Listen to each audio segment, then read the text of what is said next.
Hariom, bienvenue à tous. Aujourd'hui, on termine l'histoire de Puranjana et le titre de l'histoire du chapitre 54 est le chemin de la liberté. Comme d'habitude, je vais lire et ensuite on va commenter cette parabole de Puranjana. Le chemin de la liberté. La seule méthode qui aide l'homme à connaître la vérité, c'est la dévotion envers le Seigneur Narayana. Le Seigneur est la cause de tout. Il est un refuge pour tous ceux qui souffrent. La dévotion envers le Seigneur Narayana permet de détacher son esprit du monde des objets et de lui faire réaliser la vraie nature du Jivatma. Elle fait comprendre au Jivatma qu'il n'est pas différent du Paramatma. Écouter les récits qui tournent autour du Seigneur et penser à lui jour et nuit sont tous les deux des remèdes sûrs à ce tourment qu'on appelle le cycle des naissances et des morts. Dans le cas de Puranjana, après sa mort, il devient la fille de Vidarbha lors de sa naissance suivante. Il a alors la chance d'avoir pris naissance dans la maison d'un homme bon et de devenir l'épouse de Malayadwaja Pandya, qui était un grand roi et surtout un ardent dévot de Narayana. Une fille et 7 fils sont nés de leur union. La fille aînée avait un nom qui était Asha, l'espoir ou l'attente. Et c'est le désir d'écouter les récits du Seigneur. Les 7 fils étaient Shravana, Kirtana, Smarana, Padasevana, Archana, Vandana et Dasya. Rester aux côtés d'un dévot de Narayana va conduire l'aspirant à adopter ces 7 formes de l'adoration. Lorsqu'on a le désir d'entendre parler des hauts faits du Seigneur, ses lilas, alors on découvre progressivement qu'il y a 7 autres façons de l'adorer. La première façon, c'est Shravanam, l'écoute attentive des gloires du Seigneur. Après cela vient Kirtanam, la récitation, le chant, la répétition de ses noms et ses beautés. Ensuite, Smaranam, qui consiste à se souvenir de ces choses en se les répétant dans l'esprit. Padasevanam est la dévotion au Seigneur, s'abandonner à ses pieds pour être protégé. Archanam, c'est l'adoration avec beaucoup de respect de la beauté de la forme divine. Vandanam consiste à le prier en toute humilité. Dasya, le 7e, consiste pour toute sa vie à rester son fidèle serviteur et rien d'autre. Lorsqu'on s'engage dans cette dernière pratique, l'esprit se désengage de son esclavage envers karma. Rapidement, le Jivatma réalise sa vraie nature et ne fait plus qu'un avec le Paramatma. C'est pourquoi dans le récit, Puranjana finit en ne faisant plus qu'un avec Avignata. Je vais illustrer cette leçon avec un autre exemple. Imaginez un cerf qui se promène dans un parc verdoyant.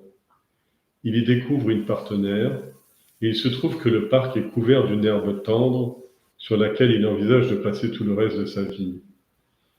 Les fleurs qui poussent dans le parc, la douce brise qui balaye le tapis vert des pelouses, rendent le cerf tout heureux.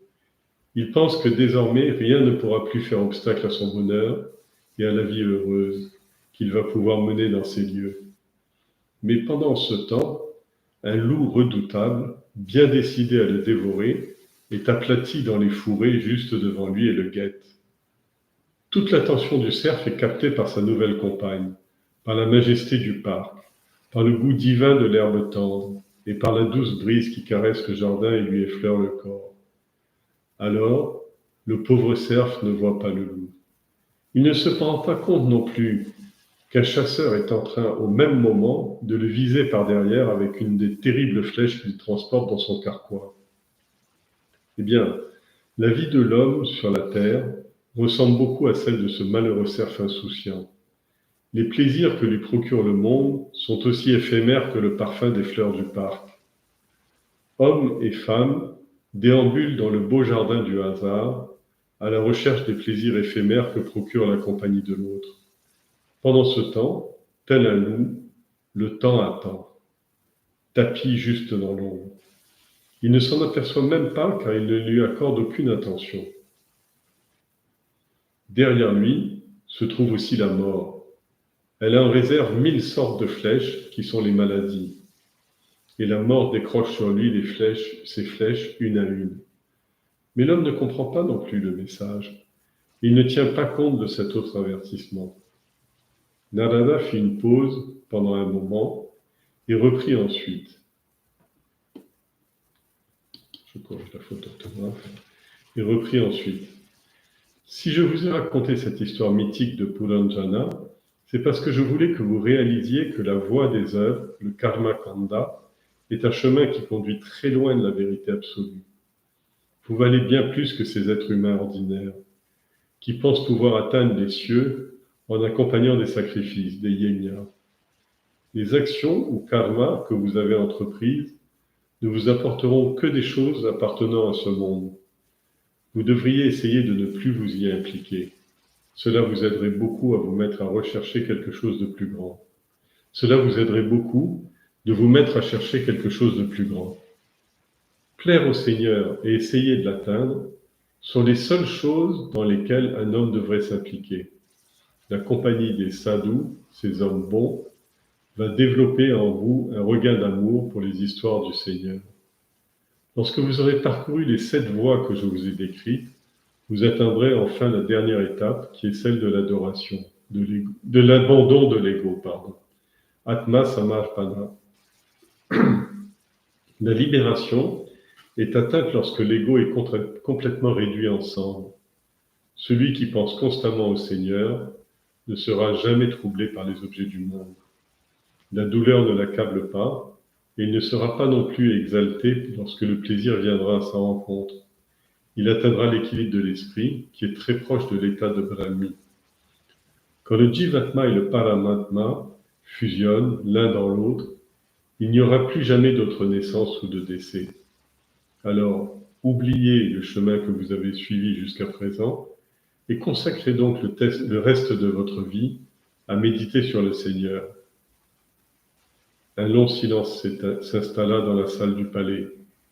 Le roi, qui avait des larmes aux yeux, finit par dire « En effet, mon Seigneur, dans votre infinie bonté, vous êtes venu à moi, et vous m'avez expliqué et fait voir le seul chemin qui mène au salut. Il est évident que soit mes gourous ne connaissaient pas cette vérité, soit ils n'ont pas songé à m'initier à ce merveilleux secret. J'ai essayé de suivre très attentivement ce que vous avez eu la bonne grâce de m'enseigner, et avec votre bénédiction, je pourrai atteindre les pieds du Seigneur par les 7 voies d'approche. S'il vous plaît, bénissez-moi. » Narada était très heureux que le roi ait été éclairé par ses propos, et après l'avoir béni, il retourna à son site d'Aloka. Le roi Prachinabaris a alors renoncé à ses karmas. Le roi Prachinabaris a renoncé à son royaume. Son esprit est resté jour et nuit focalisé sur les pieds de Narayana. Voilà l'histoire, elle est brève et elle est très intense. Vraiment, c'est... Alors, avant de reprendre pas à pas, il y a plusieurs remarques qui sont pas directement, enfin qui sont directement sur le sujet, mais qui sont relativement accessoires avant de rentrer dans le cœur du débat. La première chose, si vous regardez bien ce récit, je voulais venir sur la place des femmes dans le Bhagavata, mais dans l'hindouisme et dans le Vedanta. Vous voyez que Puranjana, dans sa vie d'homme, n'a pas atteint la libération. Mais dans sa vie de femme, elle a atteint la libération. Et dans la plupart des religions, on présente les femmes comme étant soit exclues de la voie de la connaissance, soit de nature inférieure et même carrément exclues de toute recherche spirituelle. C'est pas du tout le cas. Dans l'hindouisme, il y a des grandes rishis femmes et des femmes de réalisation et des maîtresses femmes qui ont réussi à faire beaucoup de choses. Ça, c'était une petite remarque que je voulais vous faire. Et en fait, c'est pas tellement une question d'homme-femme. Ce qui veut dire par le récit, c'est que qu'on soit jeune, qu'on soit vieux, qu'on soit homme, qu'on soit femme, l'enjeu n'est pas là.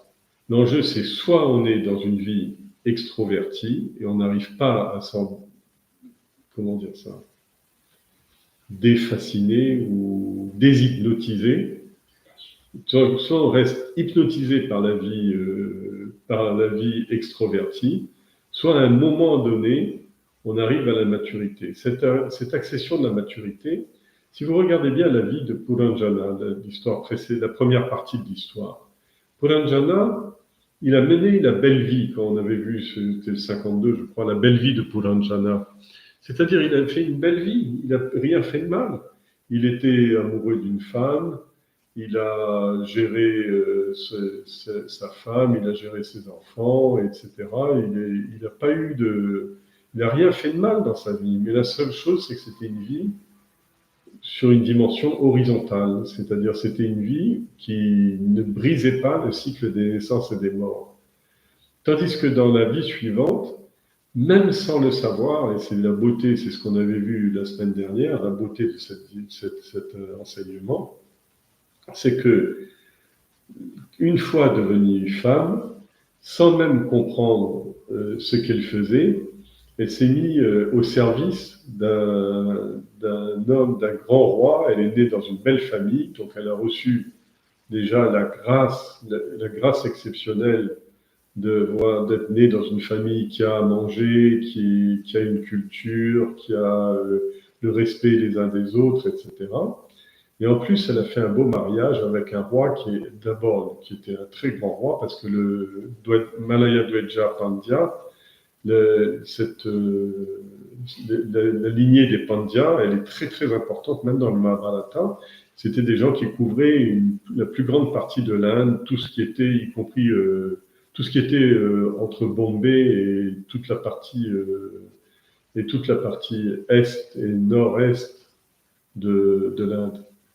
Donc c'était un immense royaume. Mais vous voyez, là encore, le métier ou la fonction, etc., c'est-à-dire c'est pas réservé à une élite.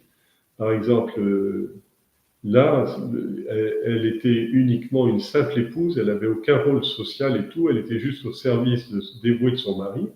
Lui a atteint, Malaya Dweja Pandya, a atteint la réalisation spirituelle, non pas parce que c'était un grand roi et qu'il était élu ou je ne sais pas quoi, mais parce que c'était un ardent dévot de Narayana. Alors on va reprendre maintenant, une fois ces remarques préliminaires faites. La chose la première phrase, elle mérite déjà l'attention. La seule méthode qui aide l'homme à connaître la vérité, c'est la dévotion envers le Seigneur. Oui, en fait, la première phrase, n'oubliez pas que c'est Narada qui parle et qui poursuit son enseignement à la demande de Prachidambaris, qui lui avait dit je suis un homme ordinaire, j'arrive pas à bien comprendre, etc. Et Narada lui a dit vous inquiétez pas, je vais vous donner encore, je vais répéter, je vais vous donner tous les détails qui vous permettra de bien placer l'équation dans votre esprit. Et il dit la seule méthode, il continue donc pour son explication en disant la seule méthode qui aide l'homme à connaître la vérité, c'est la dévotion envers le Seigneur.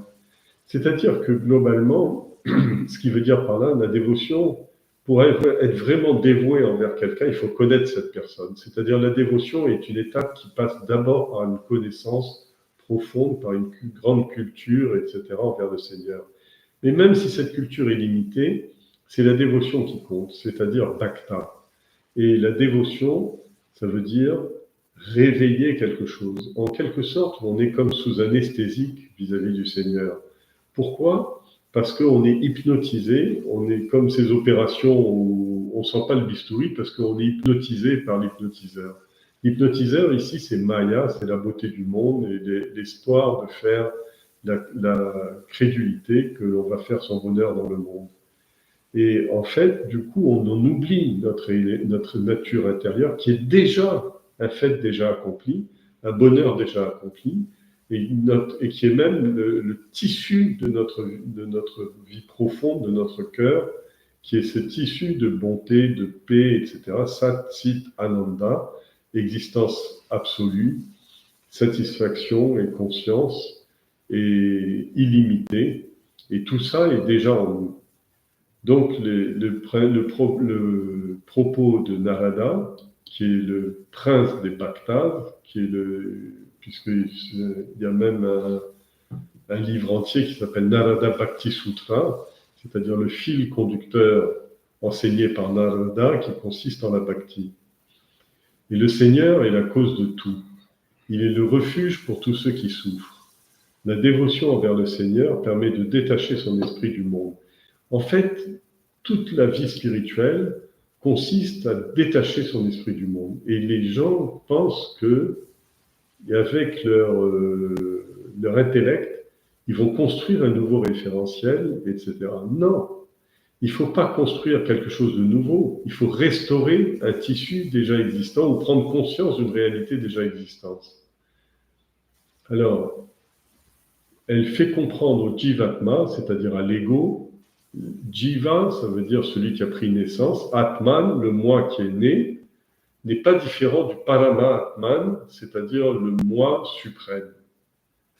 Alors, en fait, tout à l'heure, la dernière fois, je vous avais parlé de cet oiseau à deux têtes, avec un oiseau à une tête qui becque des fruits, des limaces, etc., et qui des expériences bonnes, mauvaises ou moyennes, et l'autre tête qui regarde sans rien dire. Et la question, c'est de savoir, qui a le pouvoir? Est-ce que c'est cette tête qui est tout le temps à la recherche de nouvelles proies qui va gagner, ou est-ce que c'est cette tête qui veut le ramener dans la contemplation et dans la béatitude du soi? Alors, écoutez des récits qui tournent autour du Seigneur et pensez à lui jour et nuit sont les deux remèdes sûrs, c'est-à-dire la première chose, c'est s'informer. Sravanam, on verra exactement, qui veut dire l'écoute. Sravanam, qui veut dire écouter les récits qui tournent au Seigneur, et penser à lui, Mananam, c'est-à-dire réfléchir à ce qu'on a écouté. Ce sont tous les deux des remèdes sûrs à ce tourment qu'on appelle le cycle des naissances et des morts. C'est le samsara, c'est-à-dire, en fait, le fait de ne pas approcher la spiritualité permet de dire que on mène sa vie très correctement, on va bien réussir sa vie sur le plan horizontal, c'est-à-dire sur le plan de la réussite sociale, économique, etc., mais sûrement pas transcender et devenir ce qu'on appelle quelqu'un qui atteint l'au-delà, qui atteint le suprême. Et donc, le but dans l'hindouisme est de briser cette fatalité des naissances et des morts, parce que avec les naissances et les morts, on est toujours dans un monde limité, imparfait. Dans le cas de Puranjana, après sa mort, il est devenu la fille de Vidarbha lors de sa naissance suivante. Il a alors eu la chance d'avoir la chance. Ce qu'on appelle la chance, c'est pas le hasard, le loto. Hein. La chance veut dire il n'y a pas de hasard. Le hasard n'existe pas. La chance n'est pas le hasard. La chance, c'est le mérite. Et donc, il a eu le mérite d'avoir pris naissance dans la maison d'un homme bon et de devenir l'épouse de Malaya Dweja Pandya.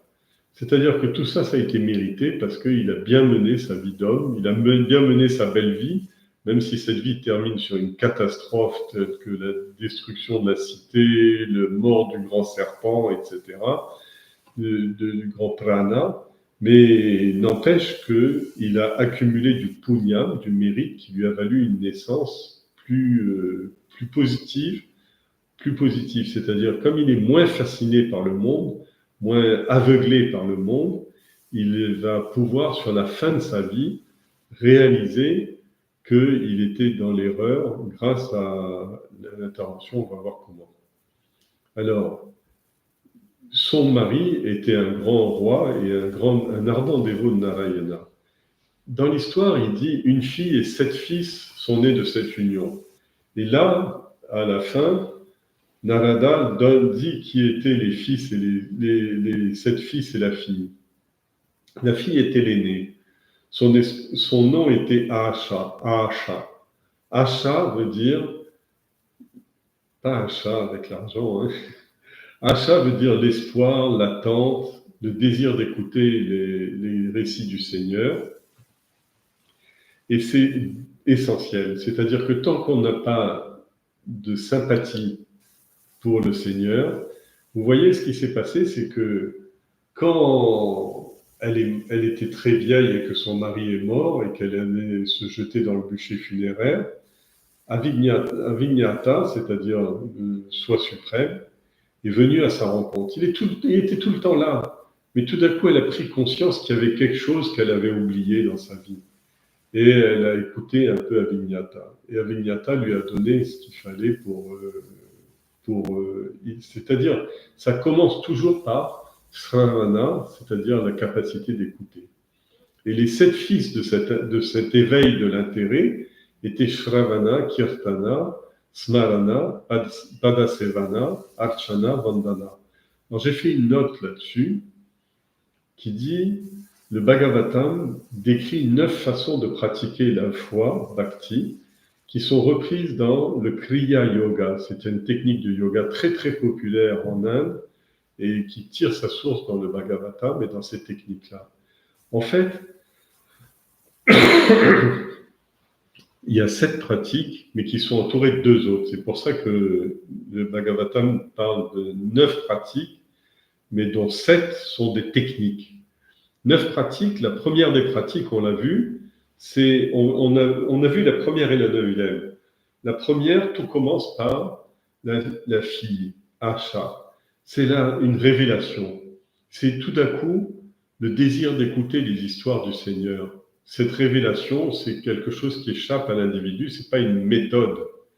Ensuite suivent 7 méthodes et le 9e point, c'est-à-dire la fille plus les 7 méthodes, finit par le sacrifice de l'ego dans le feu de la connaissance, Atma Samarpana. Alors, ces 7 filles qui accompagnent son développement sont Shravana. Alors, Shravana, on parle de l'écoute, et Shankaracharya en parle aussi. Shankara ne parle pas des 7 étapes en détail, mais il les résume à 3. Shravana, écouter, Mananam, réfléchir, Nididhyasanam, digérer. Shankara, lui, parle que de ces choses-là. Écouter, réfléchir, digérer. Ici, on détaille plus et on met, parce qu'on y ajoute, c'est accompagné d'une pratique spirituelle, d'une sadhana, et à ce moment-là, il y a 7 façons. Donc, la première étape, c'est ce qu'on appelle la chance ou le mérite, c'est-à-dire c'est la révélation, le désir tout d'un coup qui apparaît dans notre vie d'écouter les gloires du Seigneur. Les 7 fils qui suivent cette révélation, parce que parfois cette révélation s'arrête là, mais en fait, si vraiment la personne a de la chance, a du mérite, alors il va commencer par Shravana. Shravana, quand on dit écouter, c'est comme par exemple dans le satsang. Dans le satsang, on écoute. Vous êtes en train d'écouter. Mais c'est pas tellement l'écoute ou d'entendre mes paroles, ou les paroles que je répète qui vont, c'est votre sacrifice intérieur, c'est-à-dire votre rituel intérieur, qui consiste à prendre ces paroles et à les confronter avec vos convictions personnelles pour savoir est-ce qu'on est dans le vrai, est-ce qu'on est dans quelque chose, est-ce que je suis en train d'élargir mon référentiel, est-ce que je suis en train de découvrir de nouveaux aspects donc c'est ce qu'on appelle une parole active, une écoute active. C'est-à-dire que les histoires et la parole de Dieu, si elles tombent dans des oreilles, alors c'est ce qu'on appelle le tuyau crevé, dans l'expression le tuyau percé. C'est-à-dire le tuyau percé, c'est le tuyau auditif. Les paroles rentrent dans le tuyau, dans le canal auditif, mais il est percé, c'est-à-dire qu'elles n'atteignent pas le cerveau. L'écoute active, au contraire, c'est la capacité en entendant les paroles et les gloires de Dieu, d'arriver à comprendre qu'il y a quelque chose qui est très profond, qui est très intime, et qui permet de se connecter avec Dieu par l'intelligence et la connaissance que l'on a déjà en nous. OK là-dessus ? Deuxième, c'est Kirtana. Kirtana, Alors, comme vous savez, par exemple, dans les ashrams ou dans les congrégations, on fait des séances de kirtan, c'est-à-dire de chant. Mais le chant des louanges et des qualités du Seigneur, il doit être à la fois intérieur et extérieur. C'est-à-dire, c'est pas seulement une pratique où on a appris 18 chansons par cœur et on va les réciter le jeudi après-midi ou le samedi matin.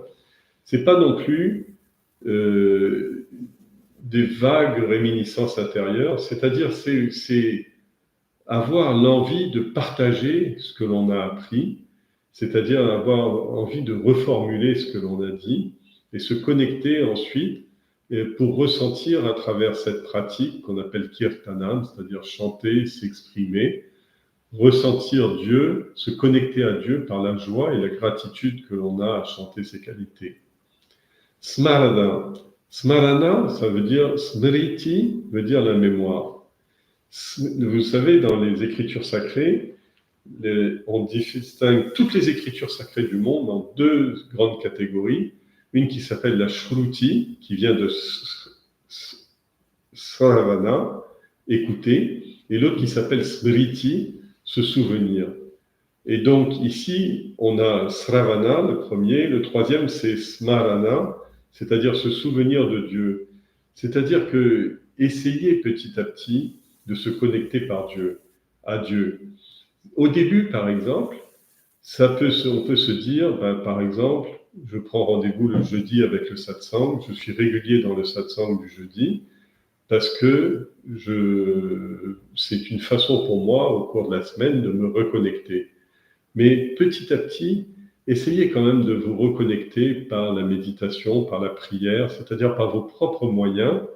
Peut-être au début une fois par jour, par exemple, commencer la journée par 10 minutes de méditation, commencer et finir la journée par 10 minutes de méditation, c'est-à-dire ensuite faire le matin et le soir. Une fois que vous êtes sur votre lit avant de vous endormir, avant d'essayer de plonger dans le sommeil, essayez quand même de faire juste une prière ou une pensée positive, une pensée grandiose, etc. Donc, se connecter à Dieu. Et après, essayez, par exemple, dans chaque belle expérience de la vie, de l'offrir. C'est ça ce qu'on appelle smarana, c'est-à-dire se souvenir du nom de Dieu et de sa présence. Se connecter à lui par l'attention et la vigilance. Et ça peut aller très loin, c'est-à-dire des grands swamis, comme par exemple Swami Ramdas, il avait tout le temps le nom de Ram, Ram dans son esprit. Même par exemple Swami Chinmayananda aussi, tout le temps je l'entendais murmurer Shri Krishna, Jai Krishna, etc. C'est-à-dire que à chaque fois, c'est une façon de rappeler son intention, de rappeler sa vigilance.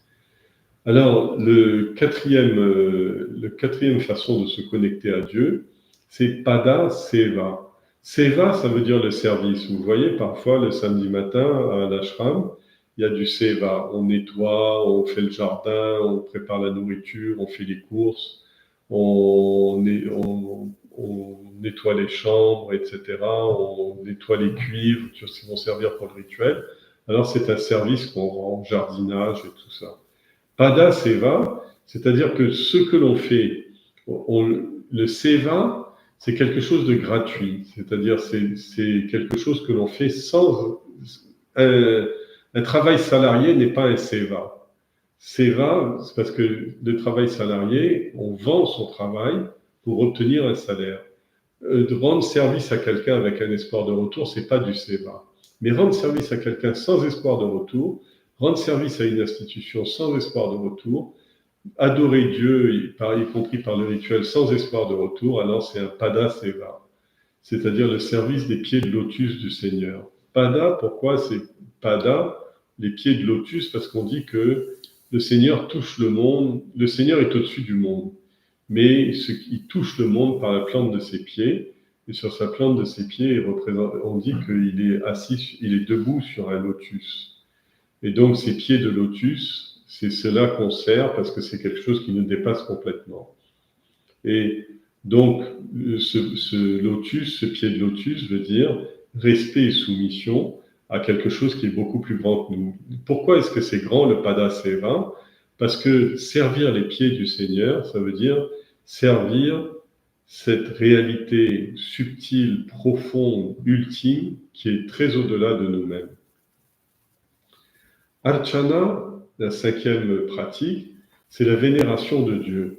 C'est la capacité de se connecter à Dieu par l'adoration et la révérence. Alors c'est un peu la même chose que le reste, mais là, l'accent est mis sur la texture du mental. C'est-à-dire que je suis capable de maintenir mon mental dans un état d'émotion positive, sans jamais maugréer, sans jamais râler, sans jamais crier, etc. Mais tout offrir, tout ouvrir. Alors c'est représenté symboliquement par quand on casse un coco au moment de l'offrande. Alors on casse le coco, tout ce qui coule c'est de l'eau sucrée, et le cœur pur, à ce moment-là, les deux parties du cœur pur, on arrache l'ego, et les deux parties du cœur pur sont tournées vers Dieu et sont offertes à Dieu.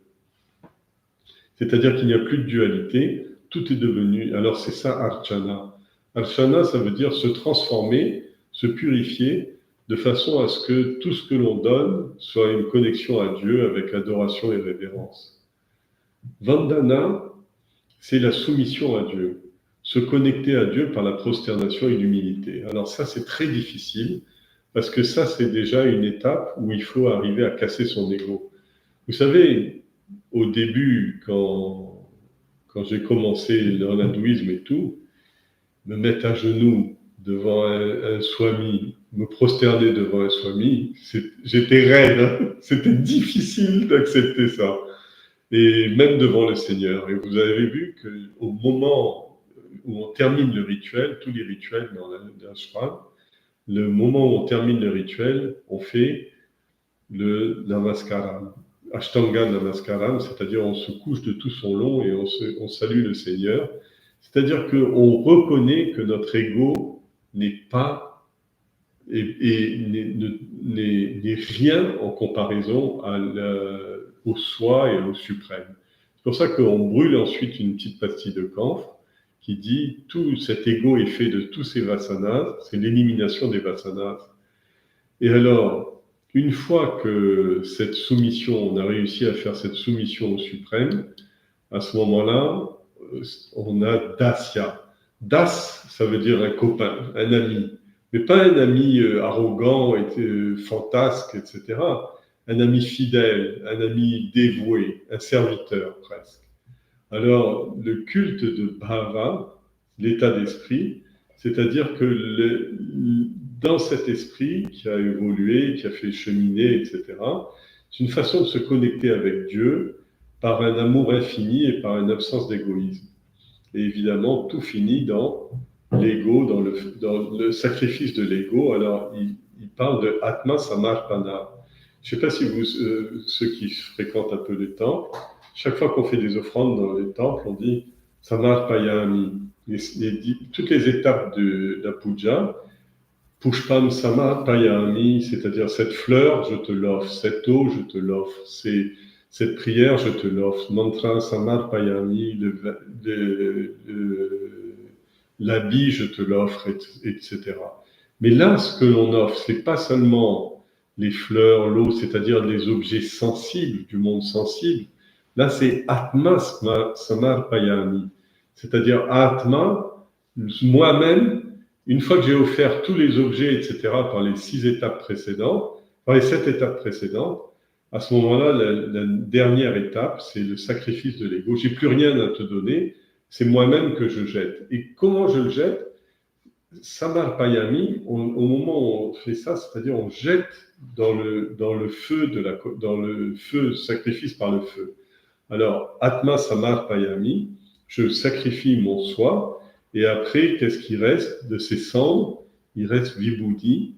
Vibhuti, la cendre, je ramasse un peu de cendre, je mets sur mon front, et je dis, j'appelle ça Vibhuti, c'est-à-dire ma gloire, ça a été de mettre fin à cet ego, d'en finir avec cet ego, pour m'ouvrir complètement, sans plus aucune zone d'ombre, m'ouvrir au suprême.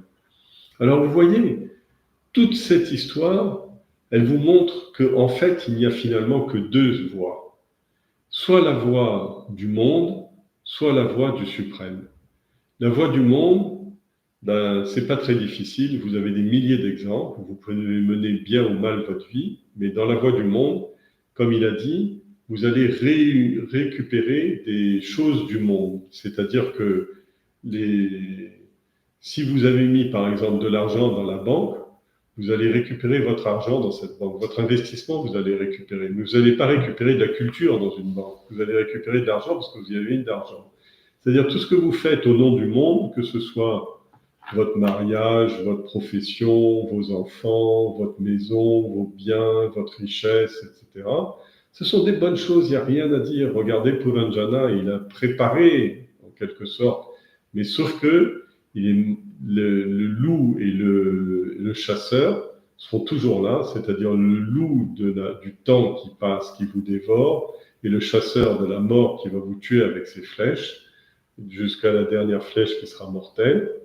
Eh bien, vous devez en subir les conséquences. C'est la loi. C'est exactement comme la loi de l'électricité. Si vous mettez les doigts dans la prise de courant, l'électricité ne vous veut pas particulièrement du mal. Elle fonctionne comme ça. D'accord ? Mais la loi de karma, elle est comme ça. C'est-à-dire, il n'y a que deux façons. C'est-à-dire, vous êtes dans la loi de karma ou vous êtes dans la loi de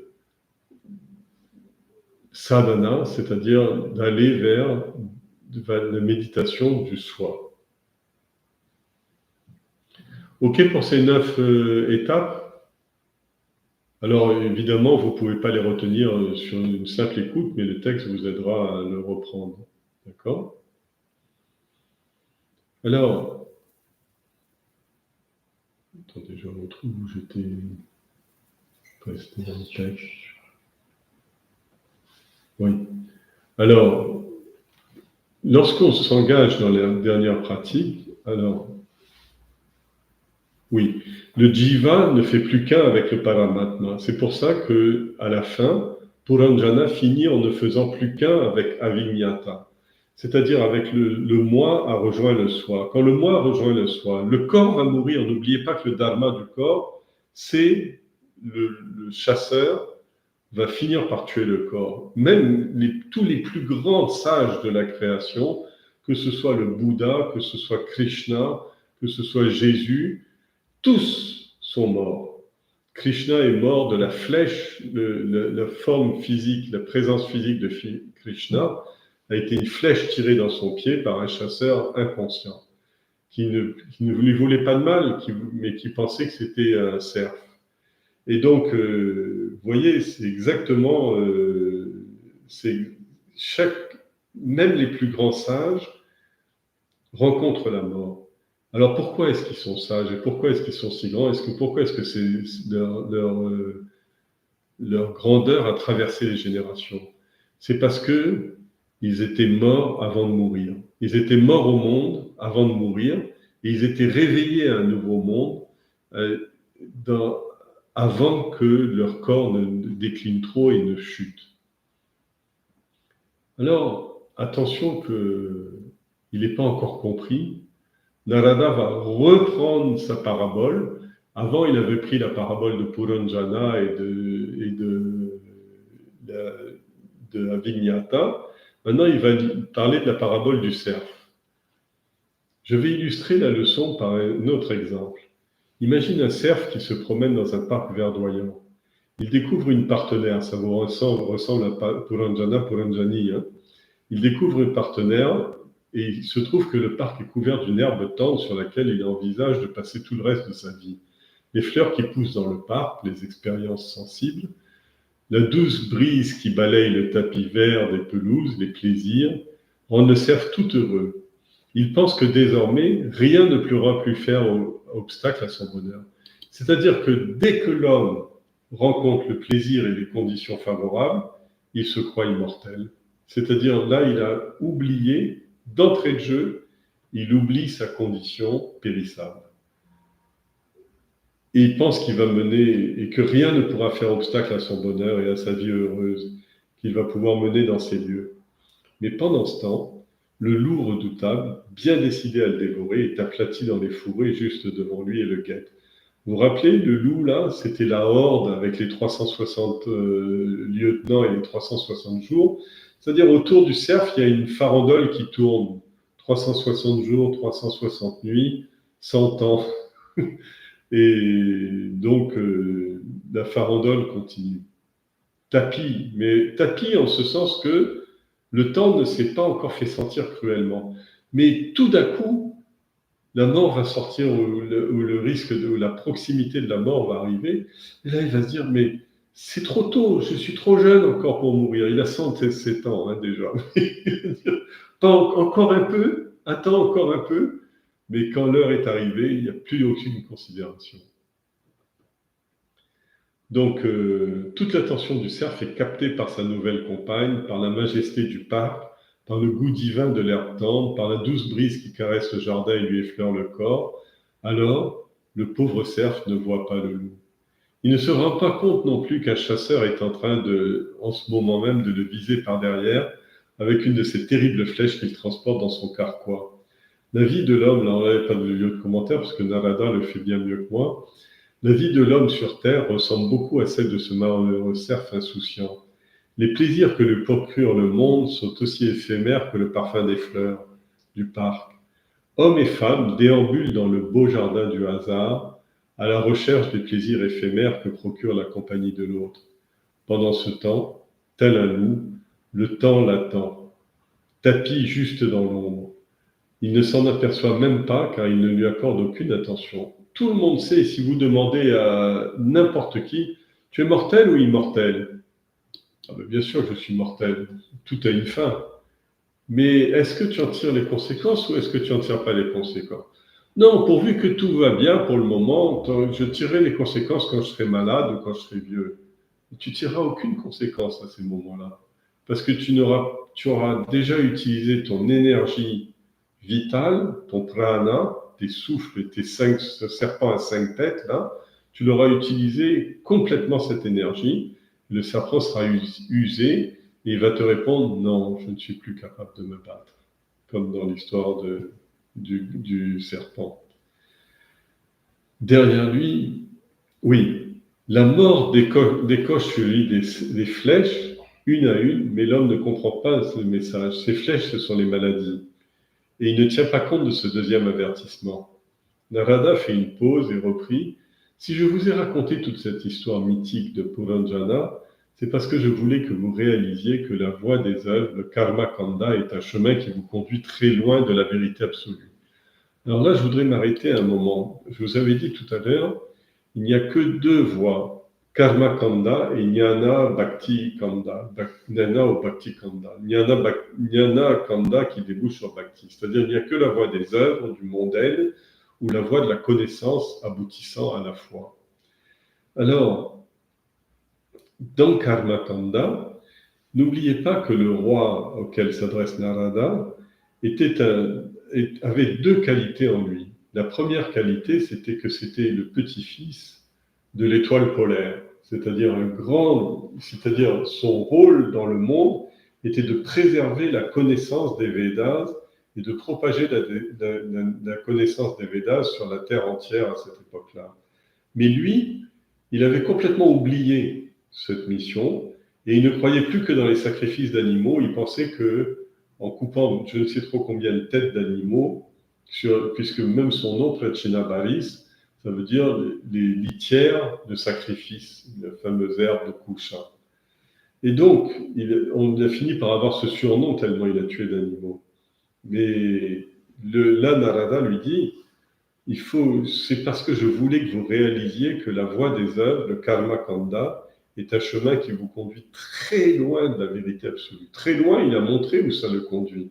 Quand il l'a amené sur la terrasse du palais, il lui a montré un fleuve d'animaux qui ont été sacrifiés, massacrés au nom de la foi, etc. Et alors, là, il y a deux explications possibles, il y a deux interprétations possibles. La première explication, karma kanda, c'est-à-dire la voie des œuvres, veut dire la voie des œuvres ordinaires. On fait tous les jours beaucoup de sacrifices. On sacrifie son temps pour gagner de l'argent, pour acheter une maison, pour construire, pour élever ses enfants, pour leur donner la meilleure éducation possible, pour les aider à se lancer dans la vie. Alors c'est autant de karma, c'est autant d'actions qu'on a entrepris. Et c'est un cheminement. Mais est-ce que ce cheminement, à quoi nous conduit ce cheminement? Ah, là, on ne se pose pas la question. Et Narada dit c'est un chemin qui vous conduit très très loin de la vérité, très loin de la vérité absolue. C'est-à-dire que, et non seulement ça vous conduit très loin de la vérité absolue, mais ça fait des vies et des vies et des vies que vous êtes conduits dedans. Alors peut-être que vous avez évolué sur la forme de vie, peut-être qu'avant, je ne sais pas, hein, je parle de questions d'ignorance là, mais peut-être qu'avant vous étiez sage, puis pithécanthrope, puis pas les, je sais pas comment on appelle ça, homme des cavernes, et puis vous avez fini par devenir le grand enfant du 21e siècle qui roule, qui vole dans les avions et qui a un smartphone. Mais vous avez peut-être évolué sur les formes humaines, mais le loup et le chasseur sont toujours là. Ils vous accompagnent toujours. Ils ont accompagné l'homme de Cro-Magnon. Ils vous accompagnent avec votre smartphone. Et quand arrivera le moment, l'un et l'autre vont vous sauter dessus. Et donc, Karma Kanda n'est pas une solution. Shankara disait tout le temps, Karma Kanda ne conduit pas au soi, ne conduit pas à la fin de l'ignorance, parce qu'il n'est pas opposé à l'ignorance, c'est un enfant de l'ignorance. L'action est une fille de l'ignorance, c'est-à-dire elle est mobilisée par un désir, c'est-à-dire le désir d'être mieux, d'être plus de désir de bonheur, qui veut dire qu'on n'est pas dans le bonheur. Ce qui veut dire qu'au départ, il y a déjà le sentiment d'être incomplet avant toute action qu'on entreprend. Et l'action ne produit que des choses mondaines, c'est-à-dire des choses qui vous attachent encore plus profondément dans le monde. C'est pas que l'action est mauvaise, c'est pas, on condamne pas l'action, on dit pas que les hommes d'action sont des nuls, etc. Au contraire, le monde fonctionne comme ça. Mais est-ce que vous n'avez pas soif de liberté? Si vous n'avez pas soif de liberté, la voie de l'action est parfaite. Si si vous voulez être un homme libre, si vous voulez être un homme de réalisation, si vous voulez être un homme de gloire, à ce moment-là, il faut vous tourner vers l'intérieur. Il n'y a pas d'autre chose. Et c'est ce qu'il dit. Il dit, vous valez bien plus que ces êtres humains ordinaires qui pensent pouvoir atteindre les cieux en accomplissant des sacrifices. C'est-à-dire, le seul problème de Karma Kanda, c'est que on pense que le résultat est absolu. C'est-à-dire que quand j'aurai élevé mes enfants, je serai absolument heureux. Quand j'aurai un métier, je serai absolument heureux. Quand j'aurai guéri de cette maladie, je serai absolument heureux. Mais il n'y a pas d'absolu. Vous allez obtenir des résultats, mais qui sont tous des résultats absolument relatifs, justement. Et, et les actions que vous avez accomplies ne vont vous rapporter que des choses de ce monde. C'est-à-dire, vous allez faire un autre arrangement du monde, mais qui ne sera pas décisif ou final. Lorsque vous aurez parcouru, ce n'est que lorsque vous aurez parcouru les 7 voies que je vous ai décrites, alors vous atteindrez cette dernière étape qui est celle de l'abandon. La libération est atteinte lorsque l'ego est réduit en cendres. Je vous ai parlé Vibhuti, c'est pour ça que tous les swamis, tous les grands maîtres, etc., mettent Vibhuti sur le front, et parce que ça veut dire la gloire d'avoir détruit son ego et d'être uniquement au service du Créateur et de ses créatures, et non pas au service de soi. Rien pour moi, tout pour le tout. Celui qui pense constamment au Seigneur ne sera plus torturé par les objets du monde ou troublé par les objets du monde. La douleur ne l'accablera pas et il ne sera pas exalté. Alors vous savez de quoi on parle de l'équanimité. Il atteindra l'équilibre ou l'équanimité de l'esprit.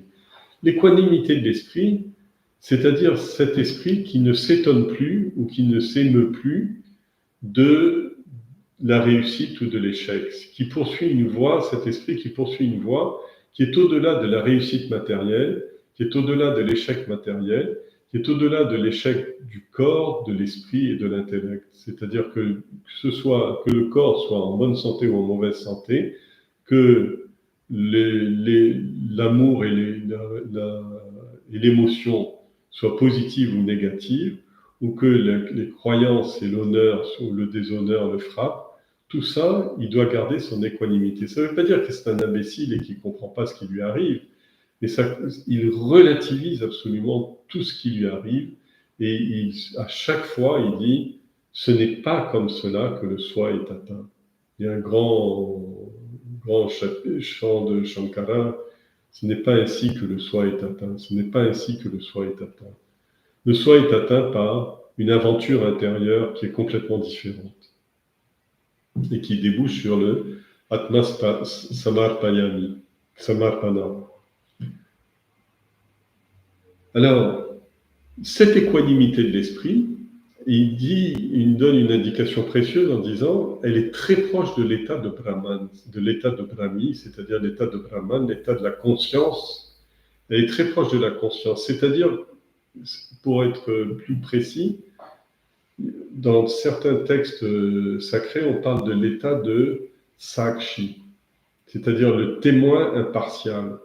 Il faut que l'individu devienne, quand il a atteint l'équanimité, l'esprit de l'individu est tout à fait impartial envers ce qui lui arrive de bon ou ce qui lui arrive de mauvais. Quand le Jivatma et le Paramatma fusionnent enfin l'un dans l'autre, il n'y aura plus jamais d'autre naissance. Alors, et oubliez ce chemin que vous avez suivi, ce chemin désastreux que vous avez suivi, et désastreux parce qu'il vous a amené à rien que vous avez suivi jusqu'à présent. Consacrez le reste de votre vie à méditer sur le Seigneur. C'est une question, n'oubliez pas que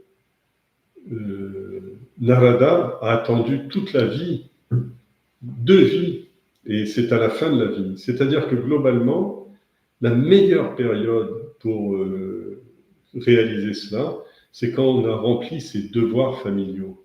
C'est-à-dire que quand on a fait ce qu'il fallait pour acquérir suffisamment de richesse pour ne pas être à la ramasse de tous les autres, c'est-à-dire être mendiant de tout le monde, quand on a donné une éducation à nos enfants pour leur permettre de comprendre ce qu'ils vivent et ce qu'ils font, etc., quand on n'a plus d'enjeux et la société n'attend plus rien de nous parce qu'on est trop vieux, parce qu'on a suffisamment contribué, etc., mais qu'est-ce qu'on fait à ce moment-là? Est-ce qu'on devient un parasite? Est-ce qu'on devient un oisif? Non. C'est le meilleur moment pour consacrer le reste de votre vie à méditer sur le Seigneur, comme la vieille femme dans l'histoire. Un long silence s'installa dans le palais. Le roi avait des larmes aux yeux et il finit par dire « En effet, mon Seigneur, dans votre infinie bonté, vous êtes venu jusqu'à moi et vous m'avez expliqué et fait voir quel était le seul chemin qui mène au salut. » Vous savez, c'est pas souvent que ce message est propagé. C'est pas qu'il n'est pas propagé, il est propagé à longueur de vidéos, à longueur de textes, des écritures sacrées, à longueur de conférences, etc. Mais, comme je vous dis, le tuyau est percé. Le tuyau était percé. C'est-à-dire qu'à chaque fois, le message n'atteint pas le cerveau. Il reste dans le conduit auditif et il ne fructifie pas parce que l'écoute n'est pas suffisamment active. Il est évident que soit mes gourous ne connaissaient pas cette vérité, soit ils n'ont pas songé à m'initier à ce merveilleux secret. Soit mes gourous ne connaissaient pas cette vérité. Combien de personnes donnent des conseils aux autres? Fais ceci, fais cela, tu devrais suivre telle technique, tu devrais faire cela, occupe-toi de ton corps, occupe-toi de ton esprit, occupe-toi de telle maladie, occupe-toi de... Alors, c'est ça les gourous, parce que gourou, c'est celui qui enlève l'ignorance. Ah, tu as tel symptôme, mais tu sais pas que c'est une caractéristique du diabète. Ah bon? Alors c'est mon gourou, il m'a appris que j'avais le diabète. Il a éclairé ça. Mais donc, tout le monde a eu beaucoup de gourous. C'est pas seulement les rois de l'époque qui avaient leur gourou, qui avaient un turban sur la tête et qui se mettaient à genoux devant eux. Il est évident que soit mes gourous ne connaissaient pas cette vérité, soit qu'ils n'ont pas songé à m'initier à ce merveilleux secret. Parce que beaucoup des gourous que vous entendez, la majorité des gourous que vous entendez, ne connaissent pas ce secret, ne connaissent pas ce message qui est donné dans l'histoire de Puranjana est un message extrêmement, extrêmement profond. C'est-à-dire, le karma kanda, la voie des œuvres, ne peut pas conduire à la libération. Et ce qui conduit à la libération, il vous a bien expliqué de quoi il s'agit, il vous a illustré tout ça, etc. Alors, soit mes gourous ne connaissaient pas cette vérité, soit ils n'ont pas pensé à me l'enseigner, ou soit, j'ai envie de rajouter, j'ai rien compris à ce qu'ils m'ont dit, ils me l'ont enseigné, mais j'ai pas compris le message, j'ai pas capté le message parce que mon écoute n'était pas assez attentive. Mais maintenant, il a dit, j'ai essayé de vous écouter très attentivement, j'ai essayé de suivre ce que vous avez eu la bonne grâce de m'enseigner, et avec votre bénédiction, je pourrai atteindre les pieds du Seigneur par les 7 voies d'approche que vous m'avez indiquées. S'il vous plaît, bénissez-moi. C'est vrai, quand quelqu'un a eu la révélation par un texte, par une écriture sacrée, même par exemple, il a eu le nom de l'auteur seulement, il n'a pas eu la chance de rencontrer l'écrivain du livre ou celui qui parle dans la vidéo, il n'a pas eu la chance de le remercier ou de le rencontrer face à face. Mais quand même, dans son esprit, il dit, faites en sorte, donnez-moi votre bénédiction, c'est-à-dire faites en sorte que je puisse aller jusqu'au bout de cette démarche, comme vous l'enseignez. Alors, s'il vous plaît, bénissez-moi. Narada était très heureux que le roi ait été éclairé par ses propos, et il lui donna sa bénédiction, c'est-à-dire son darshan. Et ensuite, il retourna au Siddha Loka. Siddha, vous savez, vous vous rappelez ce que j'avais dit, c'est le monde de la perfection. Narada n'habite nulle part parce qu'il habite dans le monde de la perfection. Et dans le cosmos, il n'y a aucune place pour lui parce que rien n'est parfait. Le monde n'est pas parfait. Mais lui, il est dans un autre monde, le monde de la perfection. Prachina Baris a renoncé à ses karmas. Le roi Prachina Baris a renoncé à son royaume. Son esprit est resté jour et nuit focalisé sur les pieds de Narayana. Mais il y avait un passage que je voulais vous commenter, je l'ai raté. Je remonte un peu plus haut. En fait, qu'est-ce qu'il a dit? Il a dit, à un moment, il parle des sadhus. Je ne sais pas où c'est. Comment? Très en avant. Il parlait des sadhus. Il dit,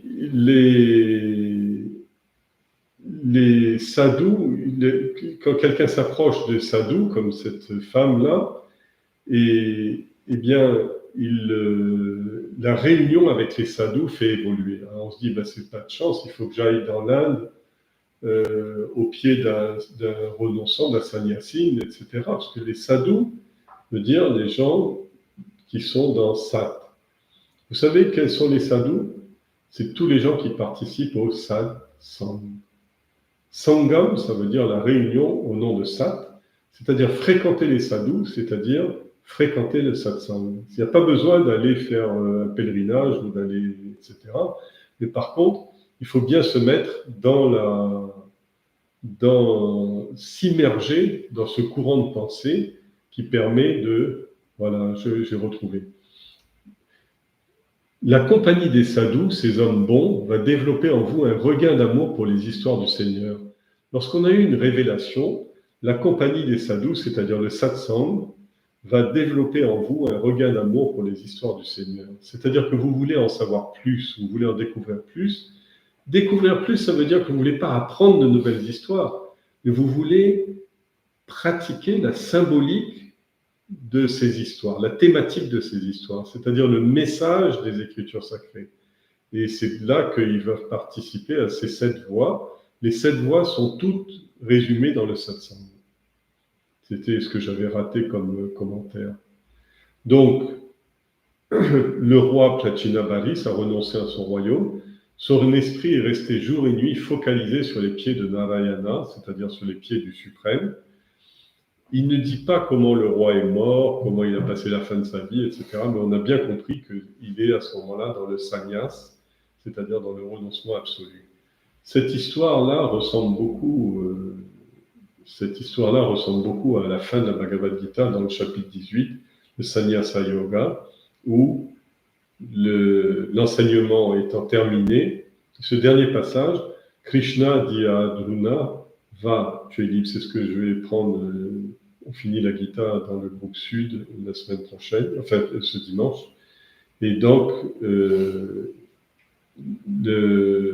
Krishna finit par poser la question à Arjuna, il lui dit, bon, maintenant, est-ce que tu as bien compris ce que je t'ai expliqué au cours de ces 720 versets et ces 18 chapitres?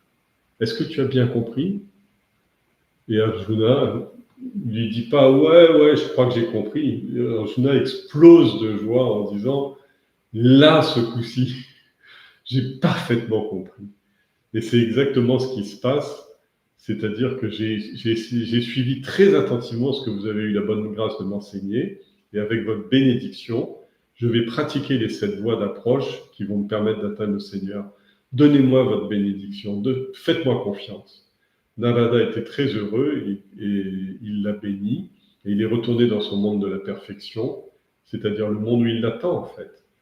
Et Prachinabarhi a renoncé à ses sacrifices, il a renoncé à son royaume, c'est-à-dire qu'il a tout de suite, on peut dire, vous voyez, il va renoncer tout de suite au royaume. C'est le roi du monde, lui, hein, c'est-à-dire le plus grand roi de cette époque-là. Mais il laisse tomber son royaume, il le confie à ses enfants, on verra la prochaine fois. Son esprit est resté jour et nuit focalisé sur les pieds de Narayana. On ne dit pas comment il est mort, etc. Mais de toute façon, ça n'a aucune importance, la suite ou la façon dont il a quitté le monde, puisque de toute façon, son esprit était déjà complètement focalisé. Son esprit était comme un laser qui ne regardait plus que vers l'absolu. Voilà, Mario. Donc, cette belle histoire nous a tenu 5 semaines, c'est-à-dire 5 fois 1h30, on peut dire à peu près 8 heures de commentaires. C'est une des grandes histoires de l'hindouisme et beaucoup de gens la connaissent. Et elle est avec plein de tiroirs de choses. Vous pourrez y revenir sur des textes comme le Bhagavatam traduit en français. Et c'est dans le livre 4, je pense, 4 ou 5, 4 je pense. Et c'est une histoire qui est donnée vraiment en détail, qui est là pour l'évolution des hommes, qui a été donnée à l'humanité pour que l'humanité puisse progresser. Et surtout, ce qui est important de retenir, c'est tous les noms, etc. Je reconnais que c'est compliqué, mais ce qui est important, c'est vers quoi doit se tourner mon esprit? Est-ce qu'il doit se tourner vers l'intérieur ou est-ce qu'il doit se tourner vers l'extérieur?